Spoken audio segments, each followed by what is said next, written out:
Rookie minicamp on Friday this week, and we got to see a great look at a bunch of the new faces, the undrafted free agents. LaDarius Henderson, who's in his second year but didn't play last year. DeMeco Ryans is going to touch on him. And the biggest thing after this press conference that I thought was I think a lot of people sometimes assume, or when they ask me, I can tell they assume that I would prefer a coach who's a former NFL player, because as a former player, I can, he can appreciate things that I could appreciate. That's not true, because some former players are awful coaches. First and foremost, I just want a good football coach. But the former players who incorporate a lot of the lessons they learned do things differently. And I think DeMeco does a lot of that, and that came through in this press conference. So we'll go through some of my favorite responses from his press conference. And if you have not filed a protest against your property taxes, but you think they're too high, go to Noel. There's a link in the comments below that you can save up. The average savings is $1,100 when you go with Noel. 86% of their customers save money. You don't pay any money up front. Super simple. Sign up in less than 3 minutes. Do it before May 15th. That's the deadline. Don't disappoint DeMeco. Do it today. Click on it. DeMeco was asked on how much of what is taught in meetings during rookie minicamp goes into what they do during practices.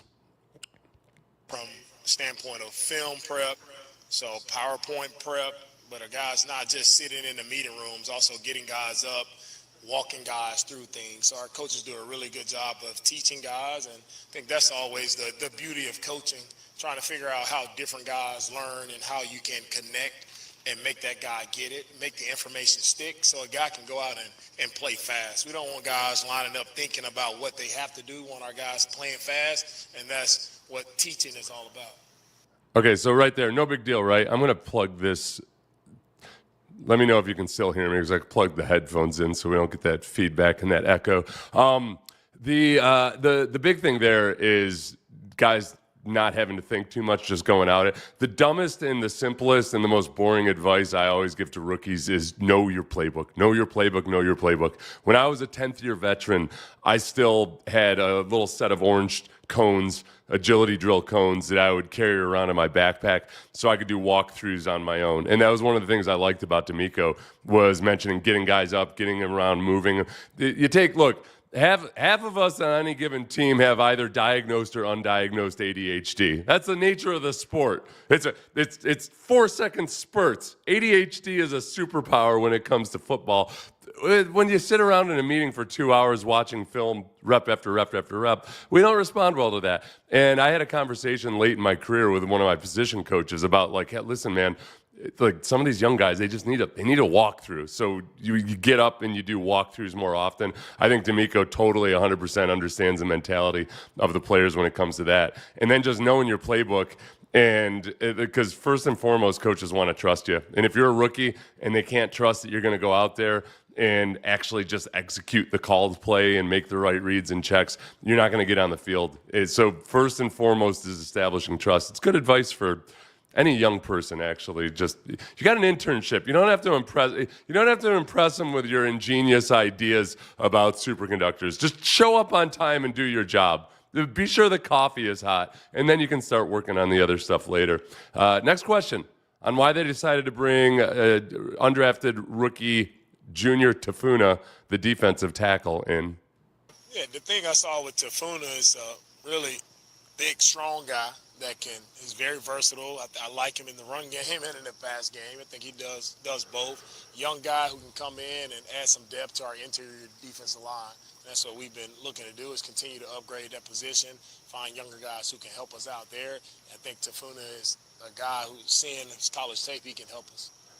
So in terms of undrafted rookie free agents and the defensive tackles, they re-signed Foley Fatukasi. If we stick with just the defensive tackles first, Keontae Hamilton, the sixth or seventh rounder, and then Junior Tafuna. Very intriguing, and guys that they flash a lot. Tafuna uses his hands really well. He is violent and aggressive when he sheds. A lot of stuff to like, but they're not ideal size. Like with Tafuna, I would say, man, if only he were 330 pounds, the guy would have been a first rounder. But he's 300-ish or so. So when he doesn't use his hands really well, he can get knocked around a little bit. This is the classic guy, both with him and Keontae Hamilton.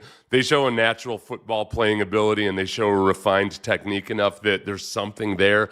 You just got to have enough that they can, A, be trusted, like we talked about before, and B, can you make those plays against larger men in the NFL? So I'm intrigued by both of those guys. Foley Fatukasi, not an earth-shattering signing or what have you, but the defensive tackles last year, they did a couple of things really well, I think. Well, at the very least, they got push up the middle. The pass rush as a whole can always get better, and DeMeco's going to continue looking for a genuine stud, all-pro caliber defensive tackle, but they got good pressure up the middle. They got better as the season went along, and I think some of this is with some tweaking to how they were playing. I think they were playing more thick down the middle of the offensive linemen at times, a little bit more conservatively or gap control instead of just jetting upfield, and it became more steady. The run defense became more steady. That's something, though, for them to be a genuinely top-tier run stuffing with just the front seven guys type of defensive line. At some point, a massive 325-pound guy that can both stop the run and rush the passer. Every team wants that, but they tend to go in the top 15 of the draft. They're hard to find.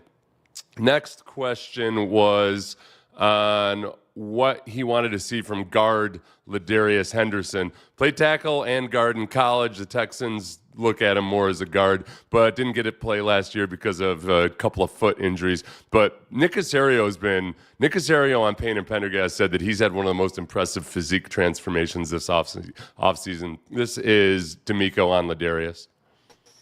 Yeah, very encouraged with LaDarius and just how he's went the process just throughout the offseason and throughout the entire season. Just seeing LaDarius show up every day, smile on his face, having that joy, like he gives me energy, right? Just seeing him in the building, how excited he is to just work, get better, weight room, on the field. Just we wanted to get him out here in the rookie minicamp because he didn't have this time last year, right? Just get on the field. So trying to get him just the extra time to get out, get some coaching sessions with Coach Popovich, and he's doing a great job so far. And I'm just excited to see, how this journey continues to go for him, because it's definitely headed in the right direction, and he's done everything the right way, everything you could possibly do to put yourself in position to have a successful year. He's done that. All right, stop. I know what you're going to say.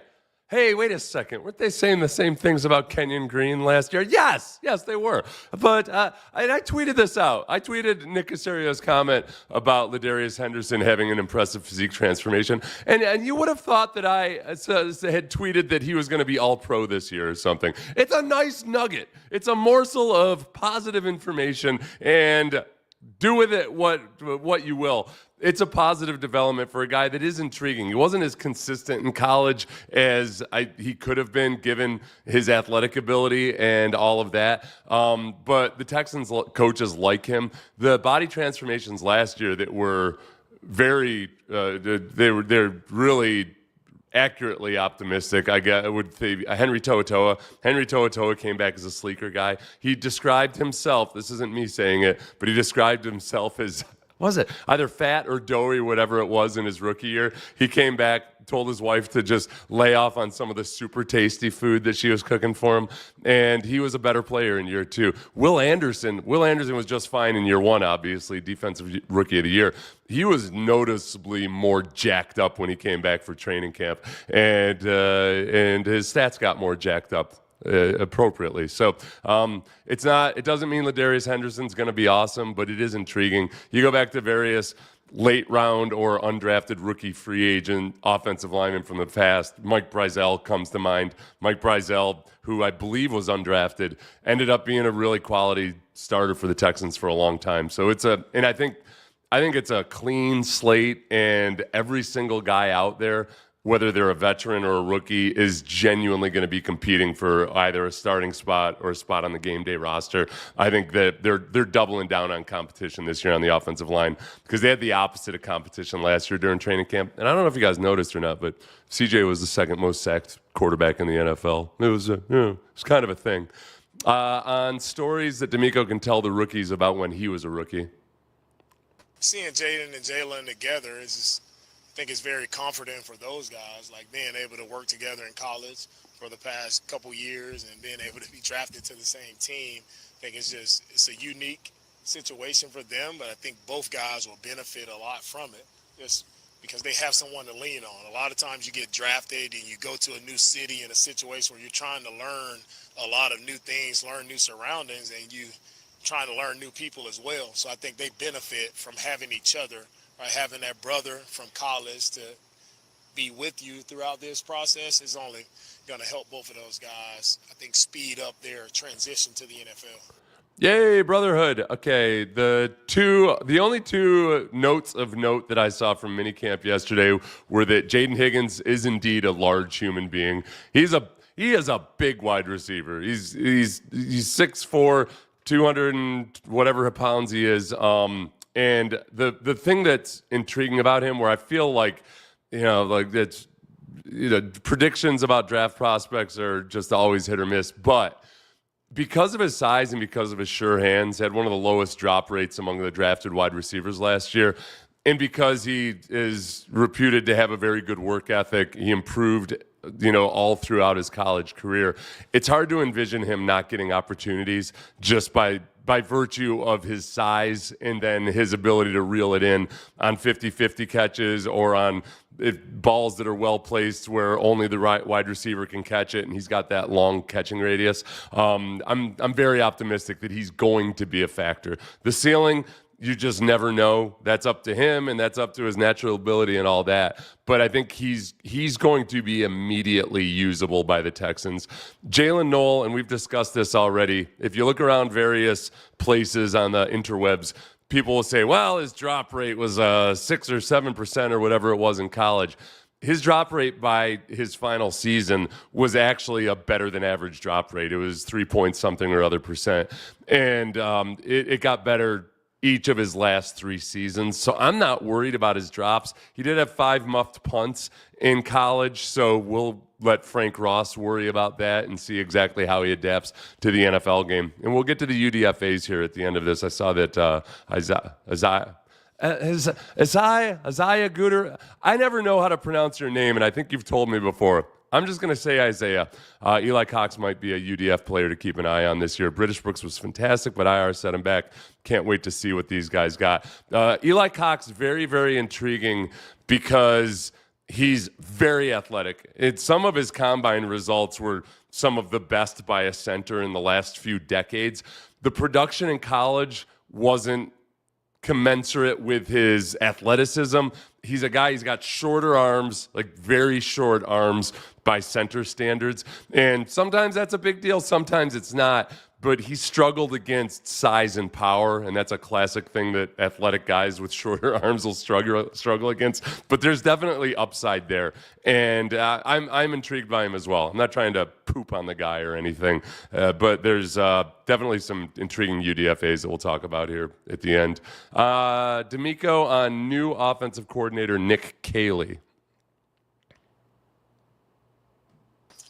Nick Caley has done an outstanding job of really connecting with the staff, connecting with the players. He's done a really good job of making it his, making the offense the Houston Texans. Right, it's been a very thorough process, a very detailed approach, which was the same throughout his interview process.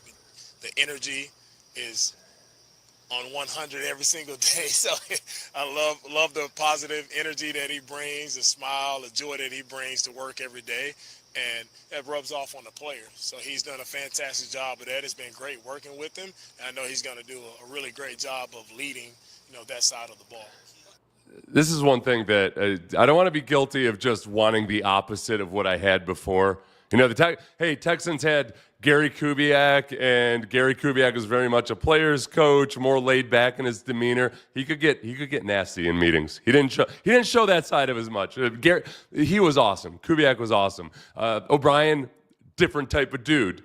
More old school, hard-nosed shouter and a screamer and an insulter and all that. So it's not always just as simple as, oh, okay, we're going to get the opposite. I do think that with coaches, with players, with anybody else, I am like DeMeco in that I want to see some juice. And I never felt a whole lot of juice with Bobby. I want to see a sparkle in your eye or a glint in your eye. Maybe it's anger or an edge in your eye. Whatever it is, something that sets you apart when you walk into a room or when you're communicating with players. It feels like Nick Caley very much has that. Now, on top of that, he's got to be a good play caller. He's got to be a good game planner. He's got to do all those things. But it's a little bit of it's refreshing, I think, to have a guy that's got some juice. He's got more of a Sean McVay vibe than he does a Bill Belichick vibe. And I don't know how old his wife or girlfriend is, but he feels more like Sean McVay than he does Bill Belichick. And that's just more fun to have around. All right, tell me if I say this right now. Isai or Isaiah? All right, I'm going to say Isaiah. Sometimes phonetic spellings are harder than the actual spellings themselves. So I'm excited about Nick Caley, but I also acknowledge that I have zero clue as to whether he's going to be a good offensive coordinator or not. That's some of the fun of the uncertainty that we have for the next 4 or 5 months. We'll find out. And sometimes it can take an entire season or two to figure out whether you're like your offensive coordinator. Oh, I think I skipped this one. On stories that he can tell the rookies about when he was a rookie. Let's see.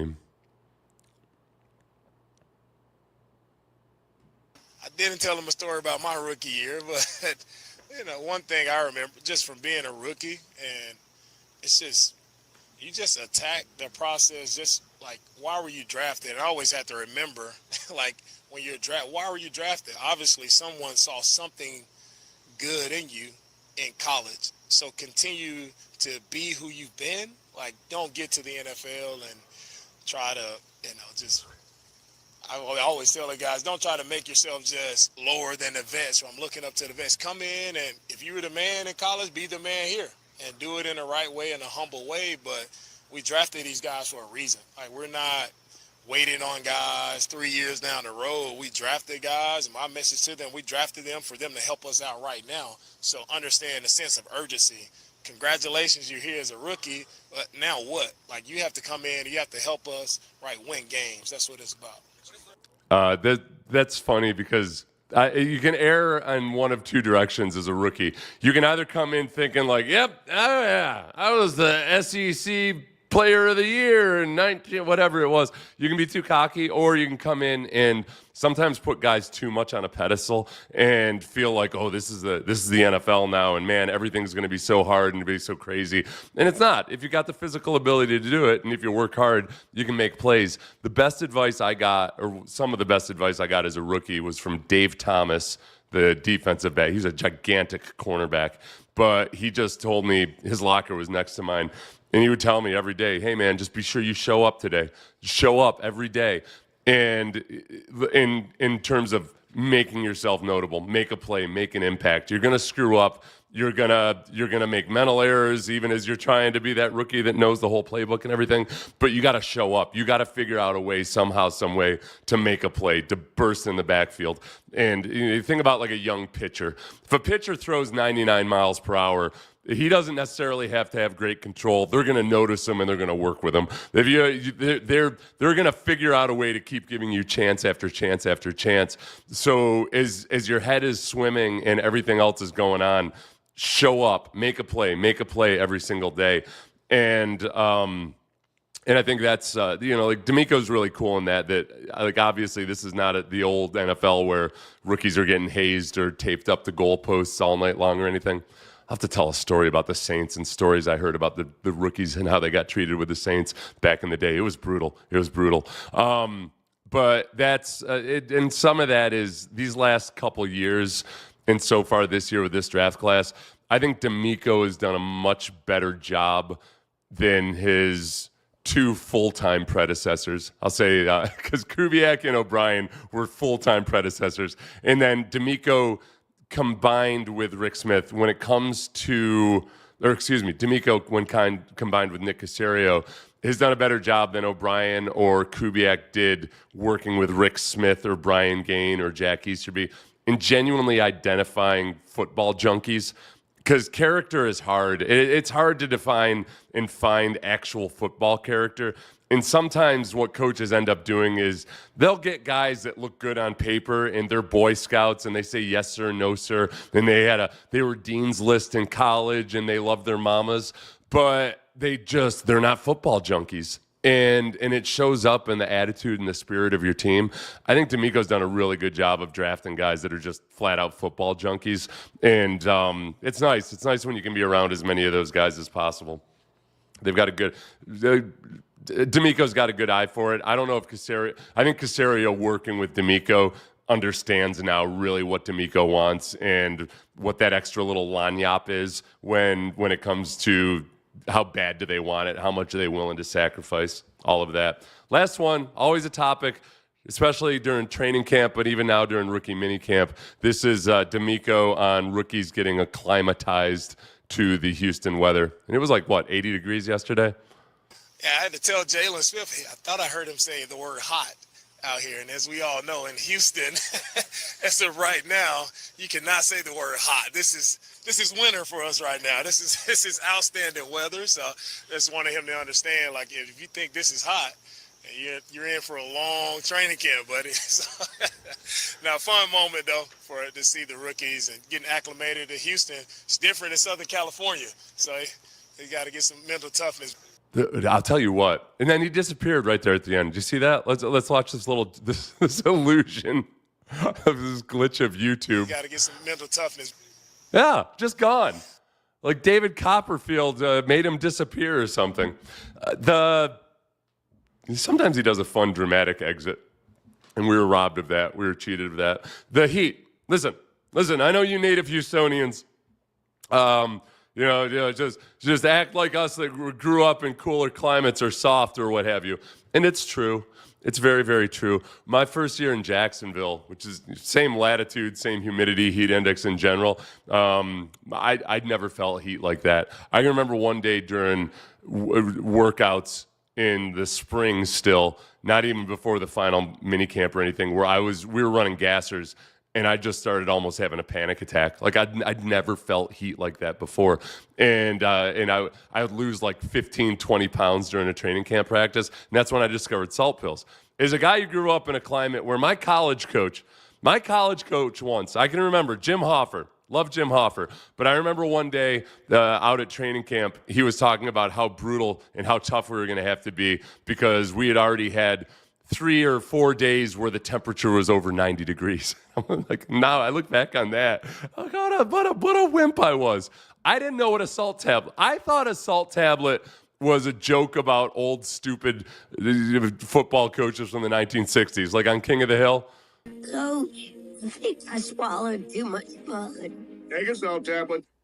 Yeah, take a salt tablet. I became a salt tablet junkie my rookie year. I had no idea how much a human being could sweat until I got to Jacksonville. So I spent 5 years in Jacksonville, and I'm thinking, okay, cool, I'm going to Houston. Pretty much the same, right? No, I don't care what the readout on paper says. There's something about Houston that makes it absurdly worse than even Jacksonville. I don't think you get as much of a breeze. I think the air pollution might factor into it a little bit. But that first year I was in Houston, it might have been that I was like 15 or 20 pounds heavier because of all the guacamole. But it sucked. It really, really sucked. The undrafted rookie free agents, just to run through a couple of the guys that intrigued me. We talked about Eli Cox already. We talked about Tafuna, the defensive tackle. There's going to be a long snapper competition now that you've got 2 long snappers. And no John Weeks. I got to do a separate John. You know what? I'll have John Weeks on as an interview. I keep saying I'm going to do more interviews. I just hate doing them via Zoom, but that's what the kids do these days. Tafuna, I'm intrigued about.